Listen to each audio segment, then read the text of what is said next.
Next, we're going to call on Frank Morrow from the Fiscal Policy Institute. Sadeh, I'm sorry, I don't want to mess up your last name. Gabrisalesi? Okay. From NELP, and Milan Bat from the Workers' Justice Center of New York.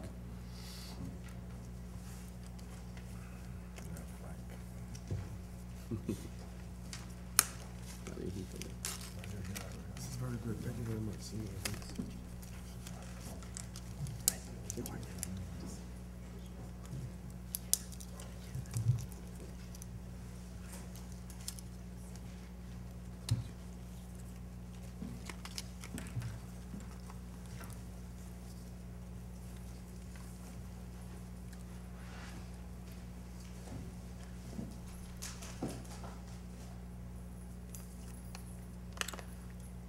Mr. Morrow?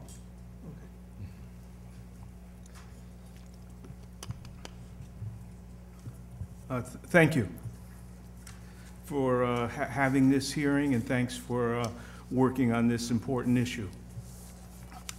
I think that, as your legislation indicates, and as I think all of our testimony will indicate, it's important that the minimum wage be increased. And while I talk about the need to restore the purchasing power that it had in 1970, I realize that we might not be able to do that overnight or even in a couple of years, but I think that the important thing is that the state should make a commitment to restoring that purchasing power over a reasonable amount of time.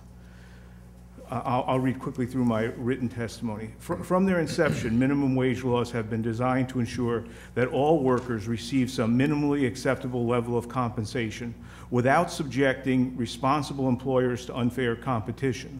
I think that second part is something that's missed in the current minimum wage debates, but it was essential in the inception of the minimum wage concept, that it was to provide a floor under the low-wage job market that would stop a race to the bottom, that you wouldn't have people competing by trying to take as much advantage of the scarcity of jobs for low-income workers as possible. Unfortunately, the level of the minimum wage has been allowed to decline to a level at which it is unable to serve as a meaningful floor under the low-wage job market.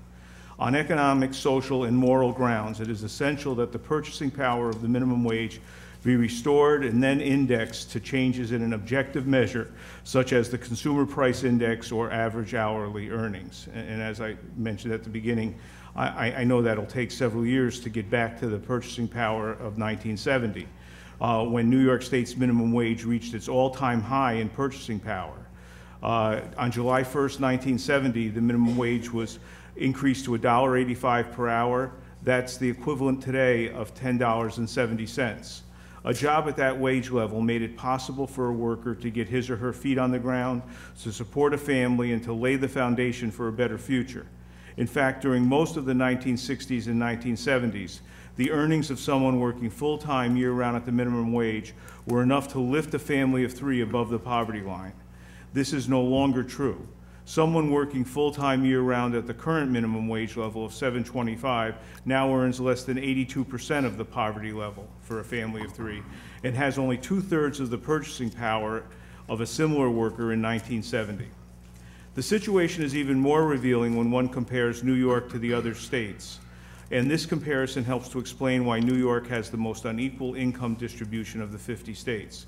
In New York, someone working 40 hours per week at the minimum wage of $7.25 earns a little less than 27% of the state average weekly wage. In no other state is this percentage as low. And in more than half the states, the full-time minimum wage worker earns more than 37%, 10% more than New York, of that state's average weekly wage. At the opposite end of the continuum from New York is Montana, where someone working full-time at that state's minimum wage of $7.65 an hour earns 45% of that state's average weekly wage. And as I'm sure has been noted, 18 states in the District of Columbia already have minimum wages that are higher than the national and New York State levels of $7.25. Contrary to the myths that sometimes replace facts in debates about the minimum wage, most minimum wage workers are adults, working full-time, and 2, increasing the minimum wage by reasonable amounts has neither reduced employment nor fueled inflation. The first myth is that most minimum wage and low-wage workers are teenagers and not parents trying to support families. The reality is quite different. 84% of New York workers earning less than $8.50 an hour are 20 or older. Teenagers only make up 16%. And 88% of those New Yorkers earning less than $10 per hour are 20 or higher. In fact, many are trying to raise families. In New York, families with children and with at least one worker with an hourly wage of $10 or less, for those families, the earnings of those low-wage workers provide more than half, 54%, of total family income. And in two out of five of these families, 40%, workers earning the current minimum wage are the sole source of support. The second myth is that minimum wage increases automatically result in job losses. The academic research literature on this shows that the weight of the evidence, the preponderance of studies, suggests that modest increases in the minimum wage level have had very little or no effect in employment.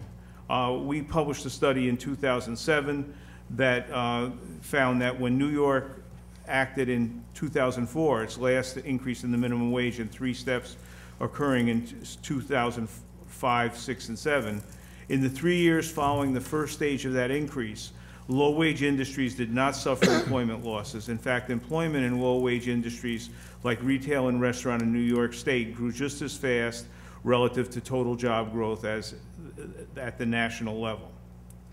From a macroeconomic perspective, there is even a case to be made for an increase in employment from a minimum wage increase, since the increased purchasing power of low-wage workers and their families will pump additional demand into local businesses and communities.